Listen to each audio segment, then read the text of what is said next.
नमस्कार, स्वागत है आप लोग के अपने channel study with Rakesh sir पर। तो आज के इस वीडियो में हम लोग पढ़ेंगे कक्षा 10वीं सामाजिक विज्ञान का जो ज्योग्राफी पार्ट है उसका चौथा चैप्टर। जो आप लोगों को मालूम है कि जो चौथा चैप्टर है हम लोग का वो है एग्रीकल्चर यानी कृषि। तो इस चैप्टर को ये जो चैप्टर है इसका ये थ्योरी क्लास मैं लेकर आया हूँ। हालांकि बहुत सारे जितने इसके पहले चैप्टर हैं उसके बहुविकल्पी प्रश्न और अति लघुत्तम प्रश्न हम हल करवा चुके हैं। यदि आप चैनल पर नए हैं तो सब्सक्राइब कर लीजिएगा और जाकर 2025 बोर्ड एग्जाम का जो प्लेलिस्ट बना है उसमें वो वीडियो देख सकते हैं। तो सबसे पहले आइए हम लोग चैप्टर के बारे में जान लें कि इसमें हम लोग को पढ़ना क्या क्या है। देखिए, सबसे पहले हम लोग समझेंगे इसमें कि एग्रीकल्चर क्या है, यानी कृषि के बारे में हम लोग पढ़ेंगे। उसके बाद कृषि की प्रक्रिया क्या होती है, यानी किस प्रकार जो है खेती किया जाता है। उसके बाद कृषि प्रणाली क्या होती है, यानी कौन कौन से वो तरीके होते हैं जिसकी सहायता से जो हम खेती करते हैं। अलग अलग आप लोग को मालूम है कि कुछ जो कृषि होती है वो निर्वाह कृषि में रखते हैं, कुछ वाणिज्यिक होती है, गहन कृषि होती है, कई प्रकार का। इन टोटल ये जो क्लास है हम लोग का थ्योरी वाला क्लास होने वाला है। और एक बात आपको बता दें, केवल प्रश्न उत्तर रटने का प्रयास आप मत करिए, क्योंकि यदि आप इस थ्योरी क्लास को आसानी से समझ सकते हैं तो सोच लीजिए कि आपका जो भी बहुविकल्पी प्रश्न है या अति लघुत्तरीय प्रश्न है या दीर्घ उत्तरीय प्रश्न है उसको आसानी से आप हल कर सकते हैं।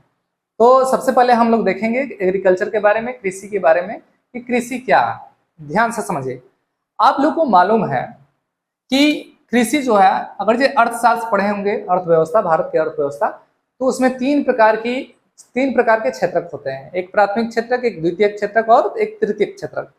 तो प्राथमिक क्षेत्रक, द्वितीयक क्षेत्रक और तृतीयक क्षेत्र में कृषि को जो है प्राइमरी सेक्टर में रखा जाता है। एग्रीकल्चर को कहाँ रखा जाता है? प्राइमरी सेक्टर में रखा जाता है।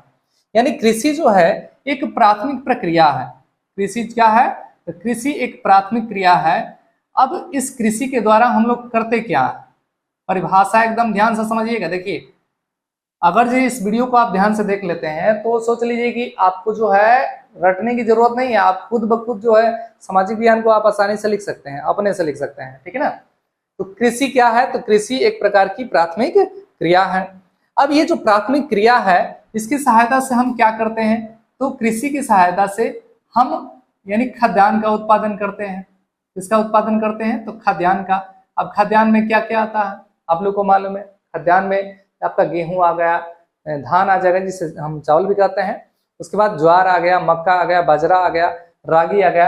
यानी हम कृषि प्रक्रिया के द्वारा क्या करते हैं? खाद्यान्नों का उत्पादन करते हैं। दूसरा, उसके बाद उद्योगों के लिए जो है हम कच्चे माल का भी उत्पादन करते हैं। जो कच्ची सामग्री है, जो रॉ मटेरियल होता है उद्योग के लिए, उसके लिए हम उद्योगों के लिए हम कच्चे मालों का जो उत्पादन करते हैं वो किसके द्वारा करते हैं? कृषि के द्वारा करते हैं। तो कृषि का परिभाषा आप आसानी से कैसे दे सकते हैं? कृषि क्या है? तो कृषि एक प्राथमिक क्रिया है जिसके द्वारा हम खाद्यान्नों तथा उद्योग के लिए यानी औद्योगिक कार्यों के लिए हम कच्चे मालों का भी उत्पादन करते हैं। उस प्रक्रिया को हम क्या कहते हैं? कृषि कहते हैं। आप लोगों को मालूम है कि जो भारत है हम लोग का वो एक कृषि प्रधान देश है, ठीक है। 1950 से 1951 की यदि बात करें तो लगभग 50% से अधिक जो भारत की अर्थव्यवस्था थी वो एग्रीकल्चर पर जुड़ी हुई थी, यानी एग्रीकल्चर पर यानी कृषि पर ही आधारित थी। आजादी के समय 1950 और 1951 के समय में लगभग सोच लीजिए कि हम लोग की पूरी अर्थव्यवस्था का 50% जो जीडीपी है, जिसको ग्रास डोमेस्टिक प्रोडक्ट यानी सकल घरेलू उत्पाद, 50% जो जीडीपी है वो एग्रीकल्चर पर निर्भर था। लेकिन अभी वर्तमान समय आप लोग को मालूम है औद्योगिक विकास बहुत भारत का तेजी से हुआ है।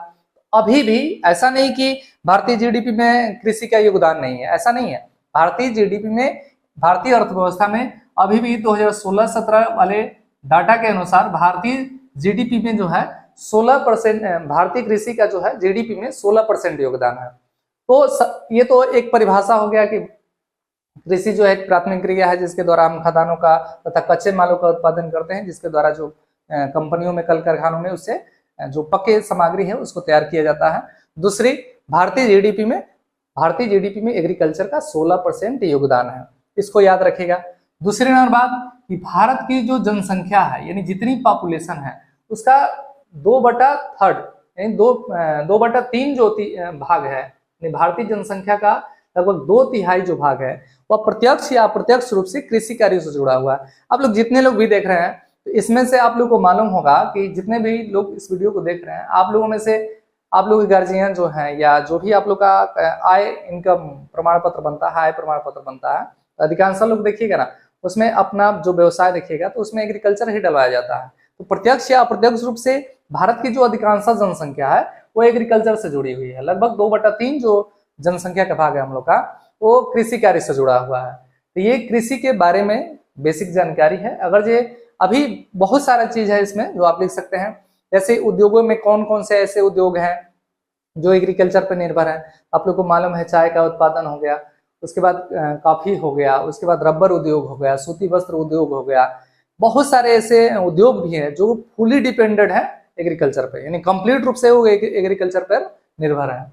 आइए सबसे पहले उसके बाद हम लोग समझते हैं कृषि प्रक्रिया। देखिए एक बात आपको हम समझा दें, समझा क्या दें, आपसे रिक्वेस्ट कर रहे हैं कि यदि आप यहाँ तक आ गए हैं वीडियो देखते हुए तो एक छोटा सा कमेंट कर दीजिए और लाइक कर दीजिएगा वीडियो को।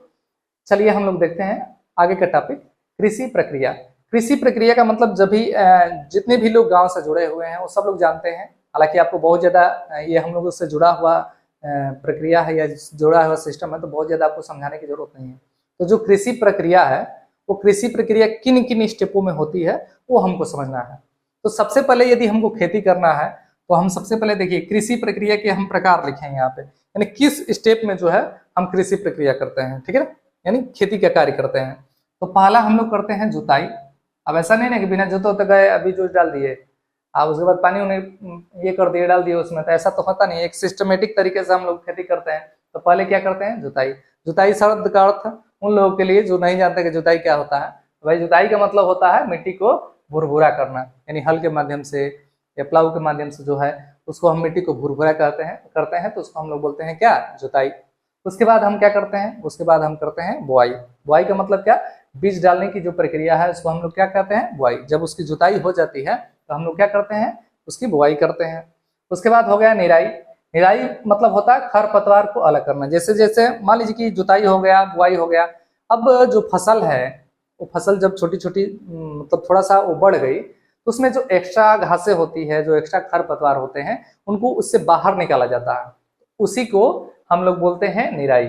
हम लोग के तरफ जो है इसको सोहाई भी कहा जाता है। तो जो अलग अलग इलाकों में हो सकता है अलग अलग चीजें कहा जाता होगा। तो निराई का मतलब होता है खरपतवार को अलग करना। उसके बाद जब ये हो जाएगा तो उसके बाद हम क्या करेंगे, उसके बाद हम उसकी सिंचाई करेंगे। सिंचाई का मतलब जो भी फसल है उसको पानी देने की प्रक्रिया सिंचाई कहलाती है। उसके बाद सिंचाई होने के बाद खाद या कीटनाशकों का हम क्या करते हैं, प्रयोग करते हैं। जो भी सिंचाई हो जाती है उसके बाद खाद या कीटनाशकों का प्रयोग करते हैं। फसल धीरे धीरे अपने समय पर तैयार होती है। तो फसल तैयार होने के बाद उसे क्या करते हैं, उसके बाद हम उसकी कटाई करते हैं। और कटाई के बाद जब कटाई हो जाती है तो उसकी गहराई या दलाई करते हैं। गहराई या दलाई शब्द का अर्थ ये होता है कि जैसे मानकर चलिए कि जो फसल है तो उसे उसके डंठल से यानी उसकी जो मुख्य तना है उससे बालियों को जो अलग करने की प्रक्रिया है उसी को हम लोग गहराई या दलाई भी कहते हैं। तो इसको याद रखिएगा। तो ये था आपका कृषि प्रक्रिया, ठीक है ना। चलिए आगे चलते हैं। उसके बाद हम लोग पढ़ेंगे कृषि प्रणाली। देखिए किस कृषि प्रणाली क्या है, यानी कितनी प्रकार की कृषि प्रणालियां होती है। अलग अलग जो किसान होते हैं, जो अलग अलग लोग होते हैं जो एग्रीकल्चर से जुड़े हुए हैं वो अलग अलग प्रकार की कृषि करते हैं, ठीक है ना। जमीन के आधार पर, अपने जलवायु के आधार पर, अपनी स्थिति के आधार पर, भौगोलिक उनकी स्थिति कैसी है, जहाँ अलग अलग जगहों पर जो है अलग अलग और तरीके से कृषि किया जाता है। तो यहाँ हम कृषि प्रणाली लिखे हैं। देखिए प्रारंभिक जीविका निर्वाह कृषि पहला हो गया, दूसरा हो गया गहन कृषि, तीसरा हो गया वाणिज्यिक कृषि और चौथा हो गया रोपड़ कृषि। आइए समझते हैं प्रारंभिक जीविका निर्वाह कृषि किसे कहते हैं। ध्यान दीजिएगा, प्रारंभिक जीविका निर्वाह कृषि का मतलब इसमें खुद लिखा, प्रारंभिक माने शुरुआती, जीविका माने जीविकोपार्जन करना, अपने परिवार का भरण पोषण करना, निर्वाह माने जिससे उसका जीवन यापन हो जाए। यानी जब कोई किसान या जब कोई व्यक्ति पारंपरिक तरीकों का प्रयोग करके, पारंपरिक औजार और यंत्रों का प्रयोग करे, जैसे हंसुआ हो गया, फावड़ा हो गया, जो छोटे छोटे पारंपरिक पुराने जमाने के जो औजार हैं, जो यंत्र है, उनका प्रयोग करके जब वो एक छोटे से भूभाग पर खेती करता है और सिर्फ उसकी खेती से उपज हुआ जो अनाज है, जो उत्पाद है, वह उसके परिवार का भरण पोषण करता है, उस कृषि को हम लोग बोलते हैं प्रारंभिक जीविका निर्वाह कृषि। यानी उससे सिर्फ किसान के परिवार का जीवन का निर्वाह होता है, उसको हम लोग बोलते हैं प्रारंभिक जीविका निर्वाह कृषि। याद रखिएगा। यानी प्रारंभिक जीविका निर्वाह कृषि वह कृषि है जिसमें जो किसान होता है, जो व्यक्ति होता है, जो खेती का कार्य करता है, वह पारंपरिक और यंत्रों का प्रयोग करता है, पुरानी तकनीकी का प्रयोग करता है, उसके बाद खेती का कार्य करता है और उससे अपने परिवार का जो है जीवन यापन करता है, भरण पोषण करता है। यानी इसका मुख्य उद्देश्य जो होता है व्यापार करना नहीं होता है, इसका होता है कि बस उसके परिवार का जो है पेट भर जाए, बस इतना। तो उसको हम लोग बोलते हैं प्रारंभिक जीविका निर्वाह कृषि। अब प्रारंभिक जीविका निर्वाह कृषि का ही एक और प्रकार है, जैसा कि हम यहाँ लिखे हैं कर्तन दहन स्थानांतरित कृषि। देखिए कर्तन दहन स्थानांतरित कृषि का मतलब क्या होता है।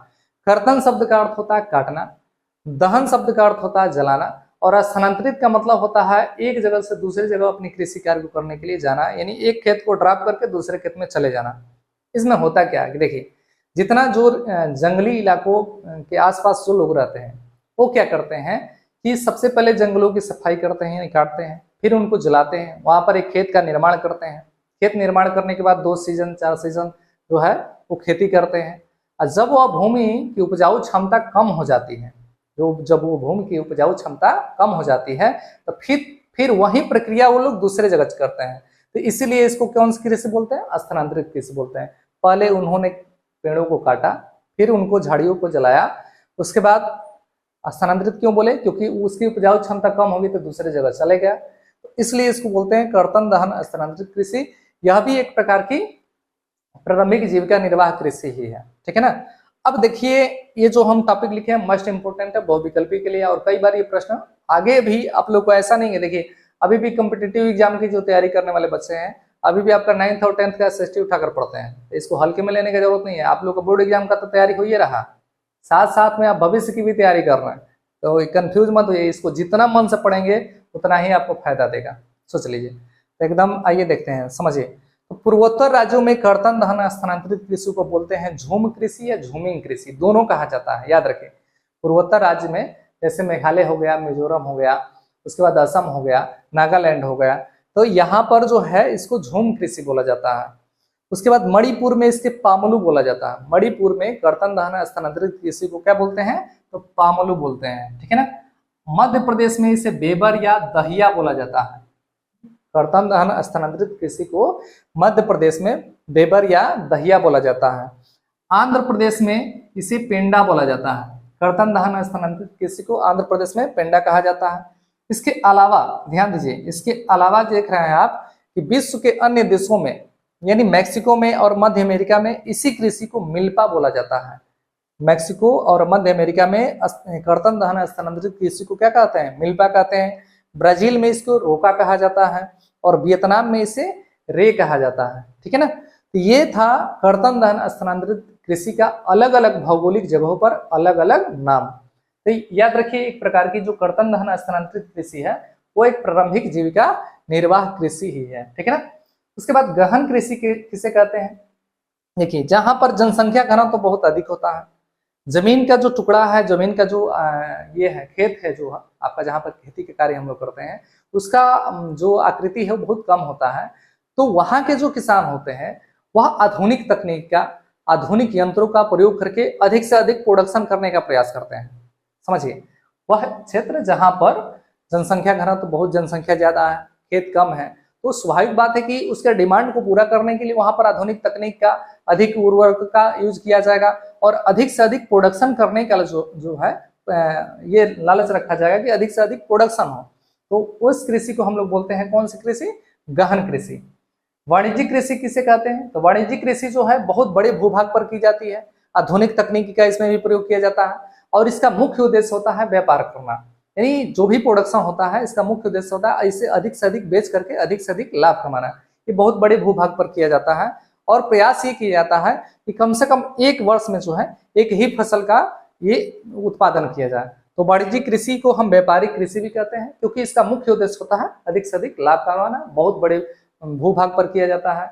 इसकी जो खेत होता है बहुत बड़ा होता है, आधुनिक तकनीक का यूज किया जाता है, रासायनिक उर्वरकों का यूज किया जाता है। व्यापार करना जो होता है इसका मुख्य उद्देश्य होता है, बड़ी बड़ी मंडियों में ले जाकर के यहाँ के उत्पाद को बेचा जाता है। बहुत सारे इसके ये हैं। अगर जो आपको नोट्स चाहिए तो कमेंट करके आप बता सकते हैं, इसका नोट्स जो है हम आप लोग को प्रोवाइड कर देंगे, ठीक है ना। उसके बाद रोपण कृषि, तो रोपड़ कृषि में उन फसलों का उत्पादन किया जाता है जैसे ये लगभग 1 वर्ष तक चलते हैं, जैसे रबड़ हो गया, गन्ना हो गया, कॉफी हो गया, चाय हो गया, ये केला हो गया, जैसे केला का भी उत्पादन होता है। तो रोपड़ कृषि वो कृषि है जिसमें फसलों की रुपाई की जाती है और उनका जो लगभग 1 वर्षों तक जो है उनका यूज किया जाता है, यानी 1 वर्षों से तक उनसे उत्पादन लिया जाता है। ये है आपका रोपड़ कृषि। ये था इसका पहला पार्ट्स। आप लोग कमेंट करते हैं तो इसका नेक्स्ट पार्ट मैं जरूर डालूंगा, और वीडियो कैसा लगा कमेंट करके आप जरूर बताइएगा। मिलते हैं अगले वीडियो में, तब तक देखते रहिए आप लोग अपना channel study with Rakesh sir. धन्यवाद।